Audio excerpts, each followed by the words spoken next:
Scott, take your time. Just switch pages for the next one. SCOTT.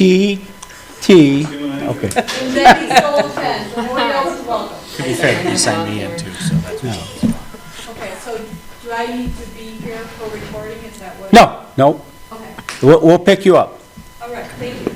Hi, my name is Linda Birchall, and I'm from the Huron Transportation Service Center, part of the Michigan Department of Transportation. Huron Transportation Service Center, commonly referred to as CSC, covers St. Clair County as well as the Thumb, so Huron, Sand Lake, and St. Clair counties, or Huron, Sand Lake, and Tuscola counties as well as St. Clair County.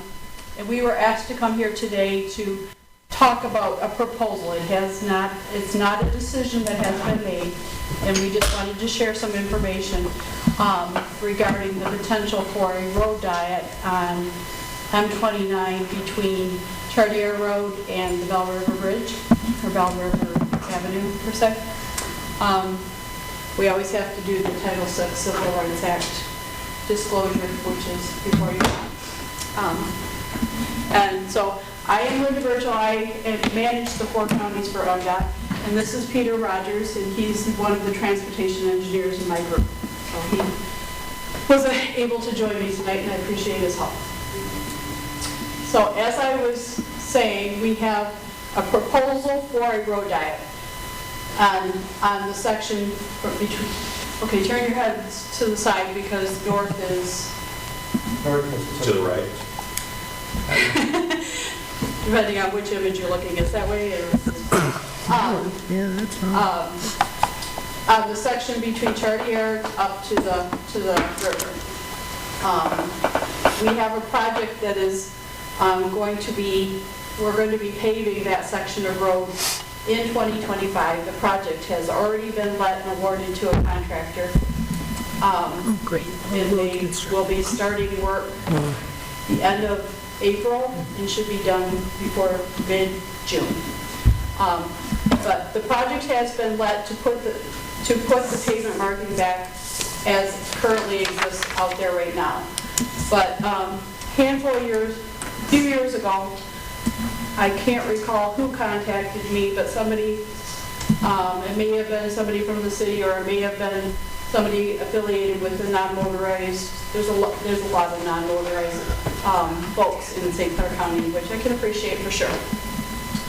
About potential more non-motorized options or safety potential.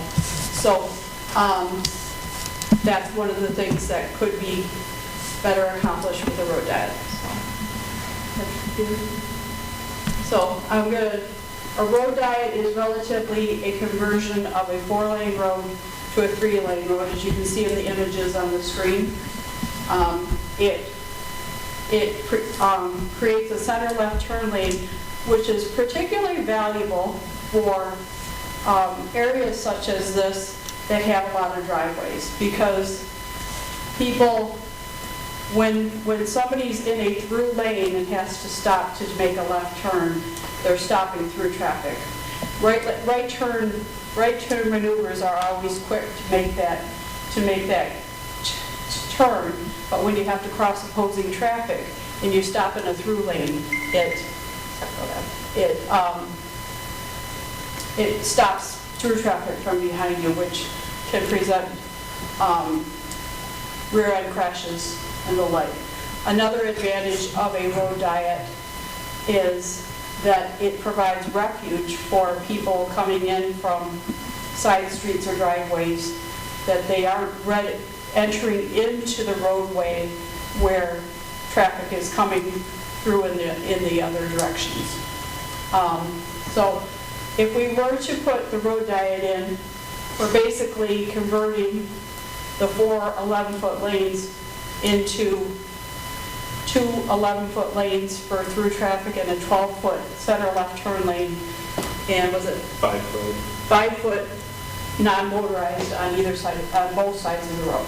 So that's what's proposed, and that's what we're discussing today. So here's basically an engineer drawing of that configuration. So as you can see, a 5-foot shoulder bike lane on either side of the road, two 11-foot through lanes with a 12-foot center left turn lane.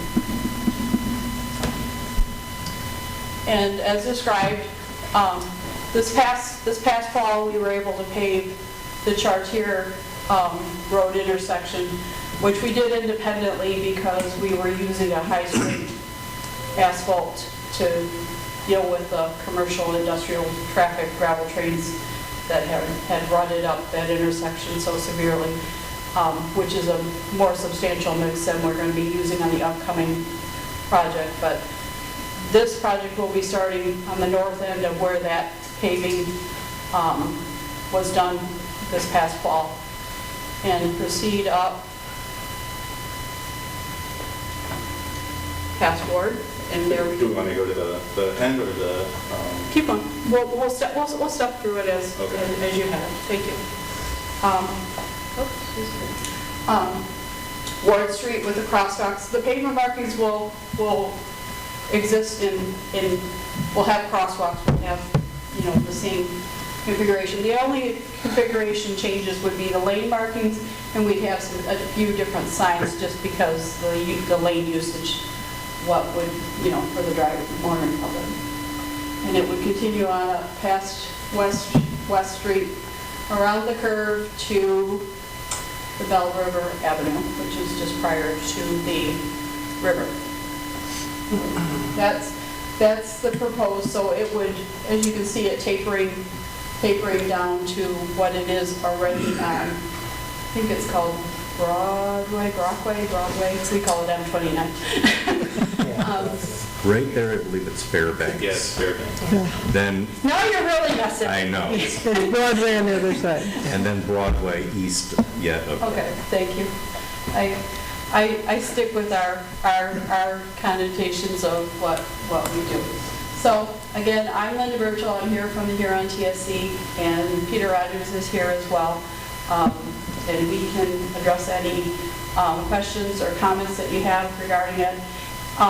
The press release, which I believe is posted on your website as well, has a link in it for public comment, so anyone who thinks of something later or doesn't want to talk out loud or otherwise, there's a public comment form within the press release that's going to be open through January 3rd, and we'll be using and sharing that information with the city as far as,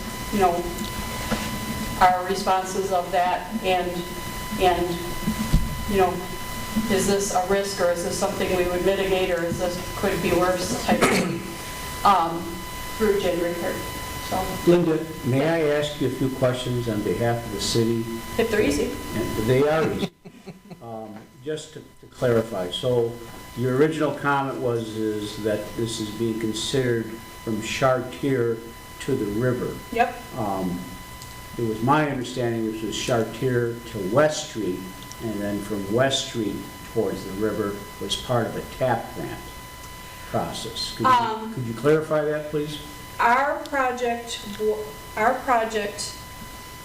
that is going to be constructed next year is let and awarded in our capital program, not all MDOT funding.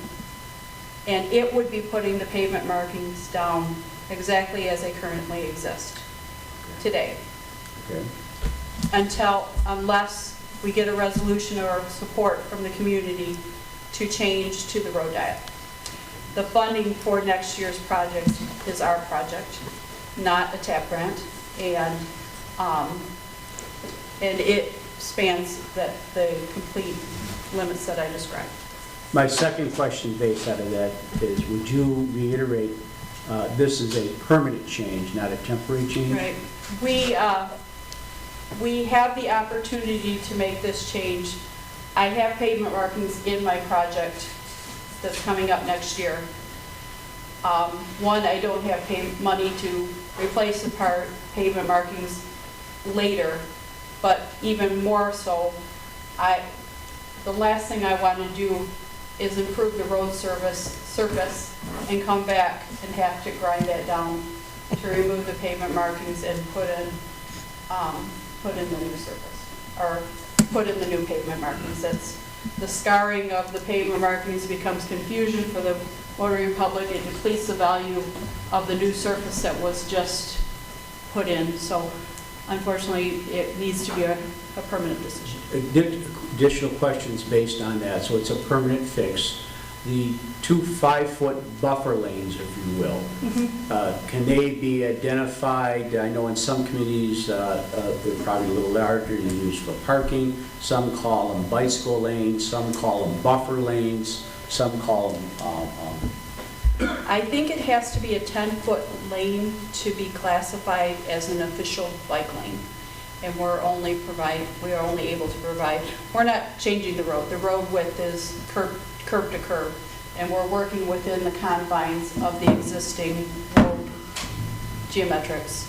So we are able to reestablish 5-foot shoulder bike lane, 11-foot lane, which is the current existing width of all your lanes, a 12-foot turn lane, 11-foot through lane, and another 5-foot buffer bike. Okay. Would you explain or offer an explanation as to the traffic control devices along M29? And now, if you want to put back up, specifically Parker. In the history of M29, there's been a traffic signal there, taken out, put back in, taken out, and now it's a crosswalk. So if you go, there you go, at Ward Street is where I'm going to start at, if you will. Ward Street, as you go to the west, if I'm looking at this correctly, goes towards the Marine City High School. It goes to a facility, a Little League facility, a playground area.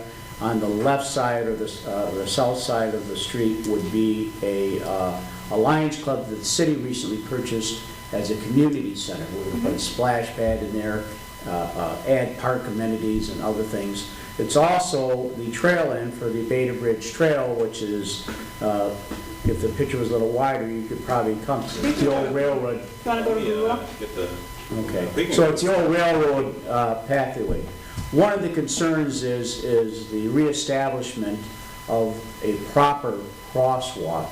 I understand MDOT's requirements in terms of the establishment of crosswalks and different types of crosswalks, in particular a Hawks Crossing or something of a similar nature. Would MDOT consider that type of installation with this project?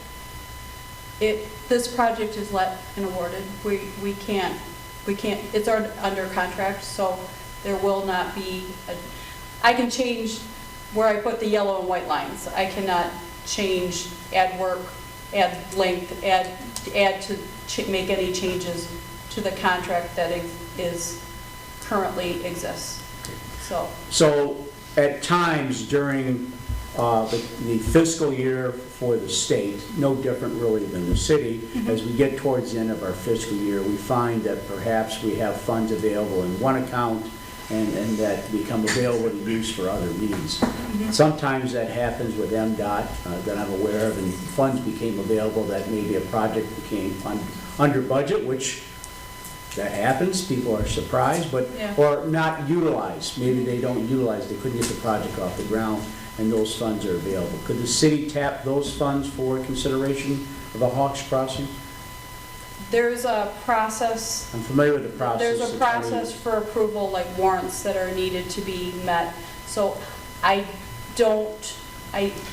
we can investigate initiating the study for whether it may be warranted. Okay. We've started the warrants process in terms of video and countings and other things of that nature. And I'm familiar with some of the warrants, not all of them at this point. But that crossing is one of the major concerns, being that it's a main route to the school. The amount of traffic in and out of that Ward Street for, well, it used to be just starting school and ending school, but now they seem to come and go a lot during the lunch hours and other different times with different classes at different areas. And that's one of the areas of concerns, is establishing proper crosswalks. If there's a traffic control device there, that would negate that issue. But if lack of a traffic control device, something similar to a Hawks Crossing, would certainly give the commission, I would think that's one of their concerns in terms of number of kids, especially with the addition of that splash pad and parking, that type over there. It might be something that we think would be utilized greatly. Yeah. We can work through the study Work through the warrants proposal, and but study. like I said, I cannot No, I understand you add it can't to my promise. project. I can't add it to my project. It's, that contractor is under contract for the work that we've already, I can move where I put my pavement markings, but I can't, he's still getting paid for pavement markings. It's not a new item and work that other contractors didn't have the opportunity to put a bid in. Right. Can you explain to everybody here why, is it a policy of MDOT, is it state law that prohibits you from just doing the road diet since it is a state road? It was a policy that was established years back because some communities didn't feel they had the public participation. And you know, I've got 4 counties of roads, and I certainly don't drive them on a daily basis. You know, I don't live in every community.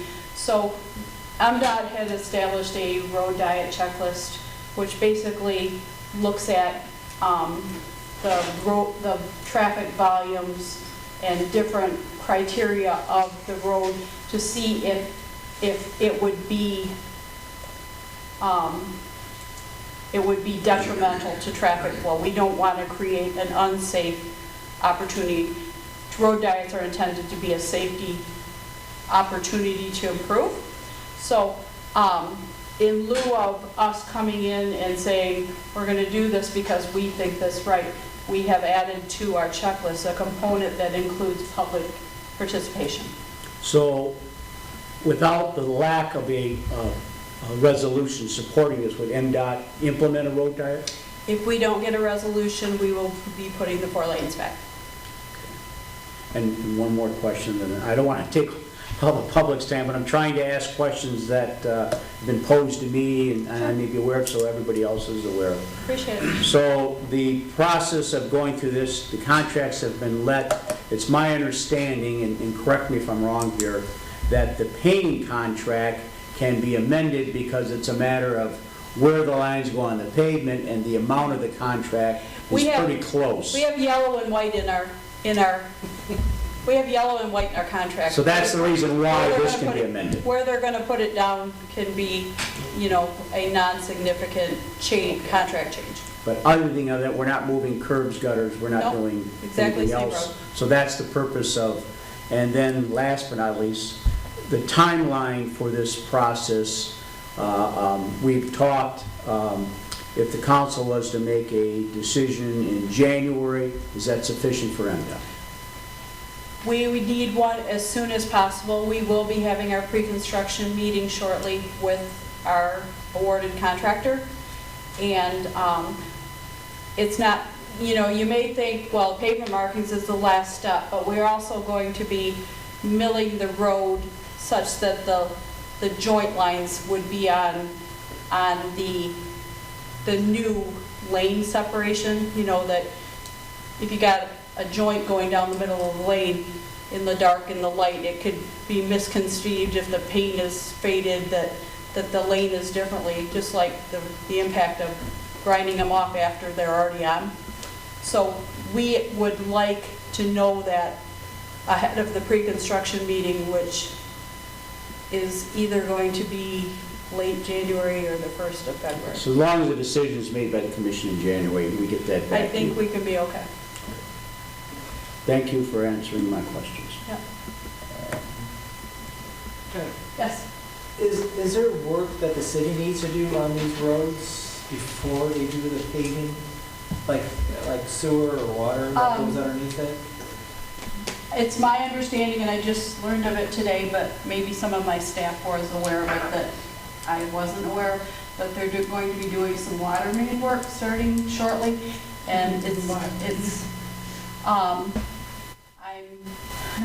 I'm very hopeful that any impacts to M29 are done ahead of our April start. Yeah, because I hate to see it. I don't want to cut in the Resurfaced surface. and redug up. Scott, would you speak to our meeting, please? Yes, so we've had a pre-construction meeting with contractors for the Safe Water project, and they are working in earnest to coordinate with MDOT for your resurfacing project, that any underground work on that section of Parker, if this were to go through, and actually other portions of M29, would be completed prior to the paving being finished. Yeah. Because we have the same thought. We don't want to have this project done, and then we tear it back up. So they're going to be working on coordinating those portions to be the first or near the beginning of this project, which Appreciate it. starts January, first week of January, by the way.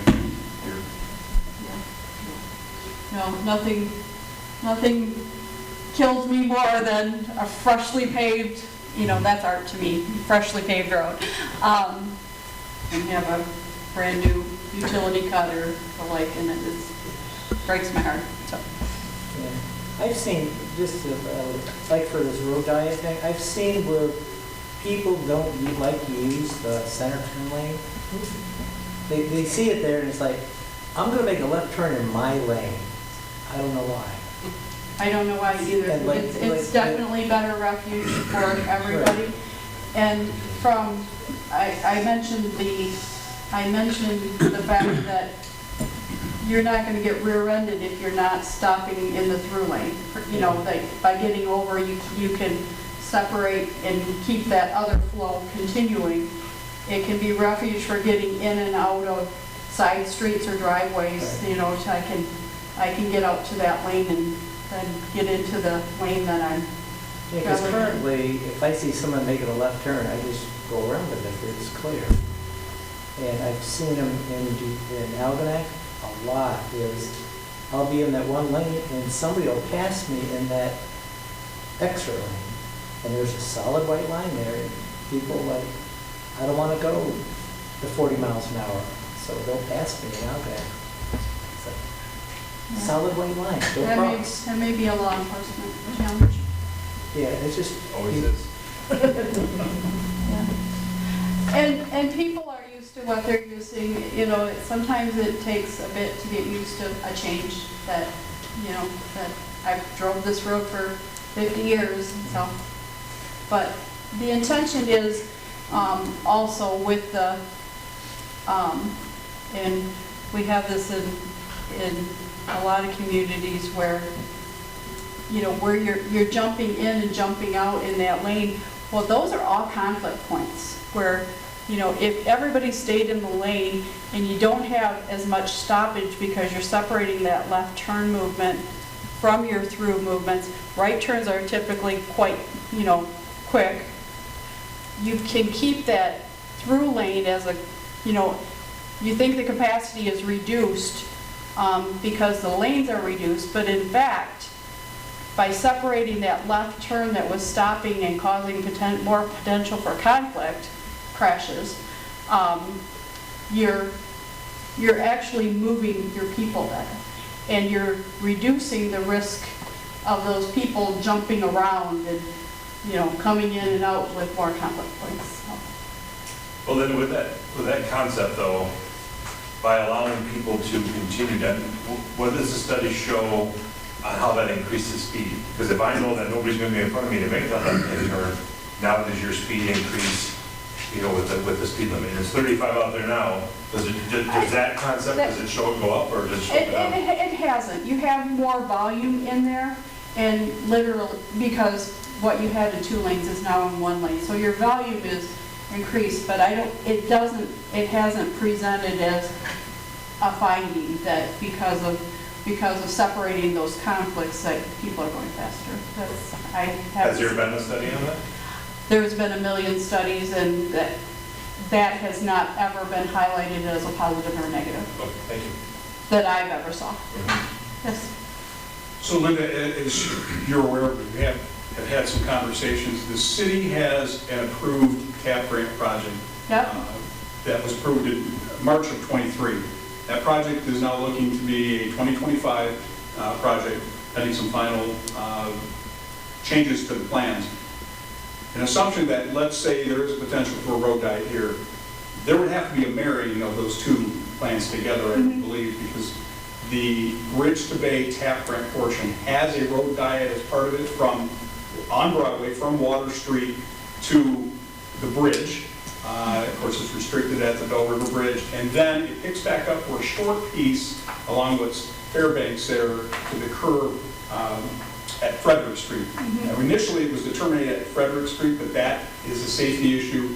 So we have been working with PCE, our engineers, for a revised diagram to bring that to West, which is a safer intersection, four-way intersection. So again, I would assume if something goes on from West to Chartier, there would have to be a marriage of those We pieces. still need a resolution, because we can't change, or a permit cannot change the configuration of a trunk line without that resolution. And I'm assuming that as part of we have a preliminary approval and diagram, that the final approval will come on the Bridge to Bay piece to this commission, and then a resolution to you on that. Because that would be under permit. Okay. And again, there still would be a marrying of those pieces, I guess, in that 2 or 3 block area that would have to happen. Thank you. And you may save money if it already exists on the tap cost, perhaps. Yes. Could MDOT say, we don't want to do the road diet? Say he's found a reason to, or is that just, you put it out there and it's up to the community? We're okay with, we don't have any issues that are blaring in Marine City, that we see an opportunity for improved safety with the road diet, but if the locals say that this isn't going to be best for us, we're not going to say you're going to do it. Yes? So are there going to be turn lanes at Parker and West, turning right there onto West, coming around the curve? And also, is there still going to be a turn lane at Chartier, turning on Parker, a turn lane turning right onto Chartier? Chartier, the turn lanes will remain as they are. Our project is starting where we stop paving. You're not going to pave up to Chartier? No, we're going to stop where we paved. Where the new fall. pavement is. Okay. They just paved. So what about on Parker to West Boulevard? Is that going to have a turn lane? Because a lot of people turn there, and you're going to back up around that curve. A left turn lane? A right turn lane. Right? Are you talking Turn about Well, right, Going, going south, coming around the curve, people turn right Oh. onto West Boulevard, a lot. I don't So if think you don't have a turn lane there, it's going to back up the traffic. Is there currently a turn lane? There's 2 lanes, so everybody knows to get in the left lane if they're going through, Yeah, or to get in the right lane if they're turning right. yeah. This is schematic, so that's something that. Yeah, we could look at, we don't have, I mean, our contract has the 4 lanes going back as they currently exist. So I we don't could, think you can make a left turn there. can There you? is no left turn, it's the right turn. Right, but you can't make a left turn. Right, so those people go straight. You can make a left turn. You can make a left turn. You Can can make you? a left or a right. You Yeah. can? I thought you Not could. going south. If you're going south, it's prohibited. Yeah, you're going Yeah, south, I think going south, you can't make a left turn. right. But a lot of people turn right there. okay, it's So- something we can look at. I don't think that's the way it's laid out right now. No, because there's 2 lanes, and, No, Oh. we kind of drew up something to see, what we could do and that the capacity was whatever. because then you would interfere with that extra lane though, then, right? It wouldn't, Well, that- So you'd have to revisit What does- that and redraw it maybe? yeah, What was, was there something that was inclusive? Was there something drawn up with the TAP grant, what was proposed, do you know? Could you speak to that, Scott? Yeah, you'll see a revision on that because, again, it ended mid-block at, coming around the curve, actually, going on Frederick Street there. It was, right in the middle of the curve. yeah, and that was considered not to be a safe option, so it's looking to be pushed to the existing intersection at West.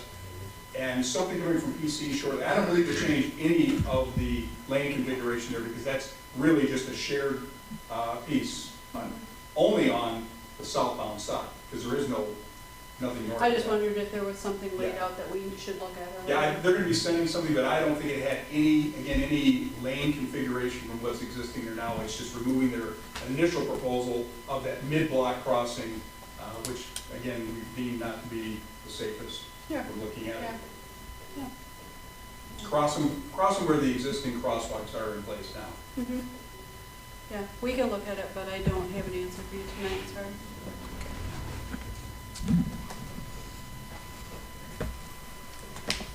Any other questions? Yes? I got a few comments. Okay. I'm a civil engineer.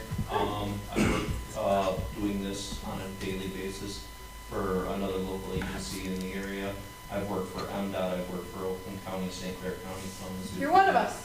I'm one of you guys, and I do between 16 and $24 million worth of projects a year, construction projects in a neighboring county. So I'm very familiar with everything that's going on here.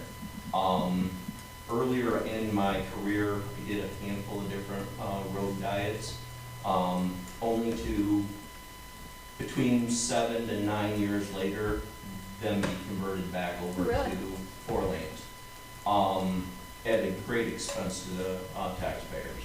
So I haven't seen much success with road diets. And the thing, I spent some time studying this corridor over the last couple weeks here, just kind of looking at the crash test data. And I see that you have basically, 30 or so crashes within the last 10 years. And after reviewing the UD10 forms, not much of those crashes would have been prevented by a road diet in any way, shape, or form. So using the fact that, okay, we're doing this project for safety aspect, or we're doing this road diet to increase safety, I don't see that as a warranted item at this in this situation, given the fact that, your ADT on this stretch of road is sub 6,000, per of the ADT. So, I mean, it leads me to, why would we do this when the bigger constraint I see, and the data supports this, a majority of your accidents that are happening are rear-end accidents where people are turning right into a business. They're coming to a complete stop because of the fact that the slopes on the driveways are too steep. And if you have tried to pull into Sunrise any given day, if you don't come to almost a complete stop, you're gonna get rear-end, or you're gonna scrub the front of your car, getting into the driveway. And most of the driveways along that stretch of road are in the same situation. So with at least having 4 lanes down through there, when someone's making a right-hand turn, the right-hand turns are arguably just as dangerous as the left-hand turns. So to take and reconfigure the entire road for left-hand movement and neglect the right-hand movement, I don't think that's doing a justice to the situation. I mean, I understand there's locations and there's places where the right fit tool works good for, a road. St. Clair's a prime example. They don't have many driveways on the riverside, Yeah. so it makes sense that they're not having people turn right into there. They have parking on the right-hand side, but they don't have businesses on the right-hand side. We have businesses on both sides, and we have terrible driveways on both sides. And so without, doing this project would make sense to me if you were gonna be doing a 4R project where you're completely replacing curb and gutter and moving the curb out and readjusting the driveway slopes to give a better approach angle would make sense. But for a mill and fill project, if I were any one of you, there's no way I would go for this. I mean, I gotta throw my 2 cents in on there. I mean, I drive this 5, sometimes 6 times a day. My parents live on West Boulevard. I live a mile south of town. And my kids go to that school. that crosswalk that you're referring to, I take my kids and drop them off at school, I see maybe 2, sometimes 3 kids that actually walk that. So, we just did on Meridian, we just did a at-grade crossing for pedestrian crossing, cost us $70,000.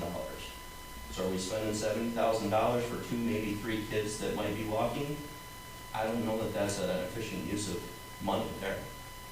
So just a few things I want to throw out to you guys to think about, given what you're being told. I mean, you can go and you've all done your own research. Yeah, I mean, you can find a million different studies that say this is safer, this is better, this is all that, but it's not, those specific studies are not looking at the geometrics you got out there on the ground right now.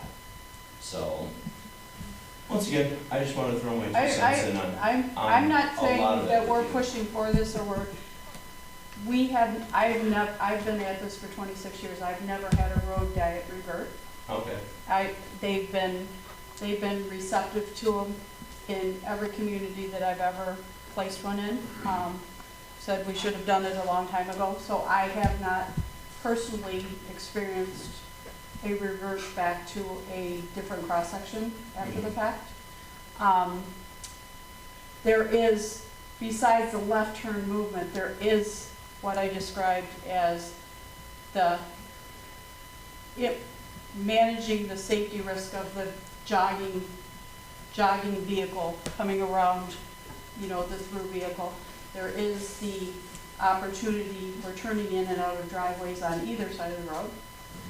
And there is the refuge of that center turn lane for either crossing the street and or coming in and out from a driveway or side streets. MDOT is not pushing for a road diet or against a road diet. We have seen multiple communities where it has been very beneficial. We value the public's input. We just had a similar meeting last week in Brown City. They're considering something like this on M90. And, we're listening to, we're not doing a reconstruction project, so we're not going to be changing any road grades or anything like that. We are just doing an overlay with the upcoming project, and that can't change that. Could you tell me how long, what does MDOT,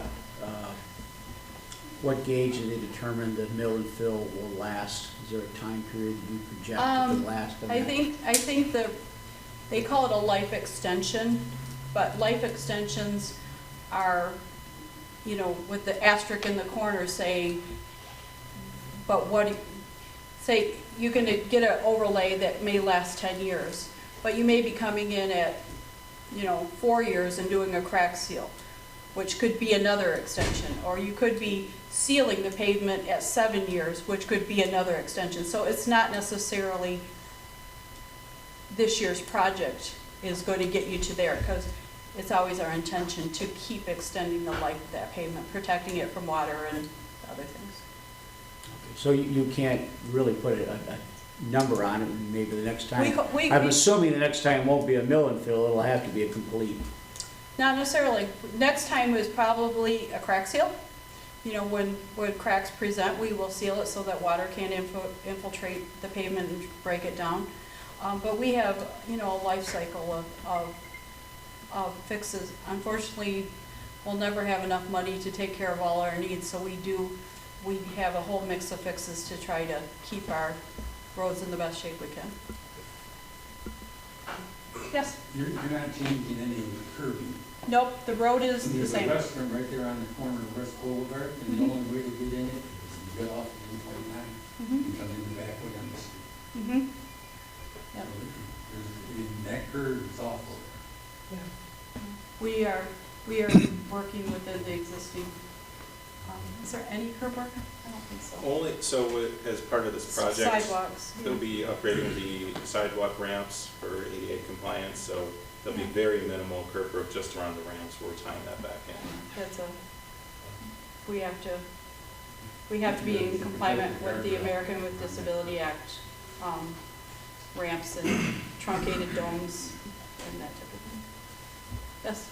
Are you gonna fix any of the storm drains, since we got one in front of the fire hall that is really, really bad?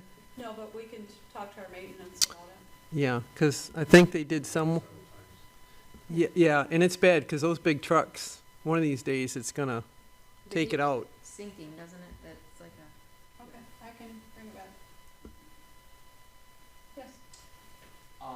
This is more of a comment for the public too, that, please, you know, if any of this stuff is hitting home with you, as to your thoughts, your opinions, visit that MDOT webpage, and, he had a link to, the form that you can fill out. It's a simple, you know, form that, it doesn't take long, and they have to take these forms into consideration when they're considering, this road diet. So regardless of what the board ends up deciding, if, you know, the public is for it or against it, it's a situation where that can definitely, help sway the decision-making. We'll be sharing the Yeah. comments with the commission, so it is ultimately their decision what we move forward with. I know the link is gonna be there. Can you guys make sure though, like on a couple, in the Facebook It's- things? The whole press release is on our website, it's on Yeah. Facebook, it's, yep. Just so everybody can get their. Yeah, it really takes no time to do it. There's also a phone number too. It's not just. In the press release, there's also a phone number that people can leave a Okay. comment. Any other questions? So I'm grateful that it hasn't been this isn't in the world's worst, you know, safety issues and things. We're just looking at opportunities and things that the community would be receptive to, what are not receptive to change. So, Thank you. yeah. Thank you for your time, Linda. Yeah. Thank you. Peter.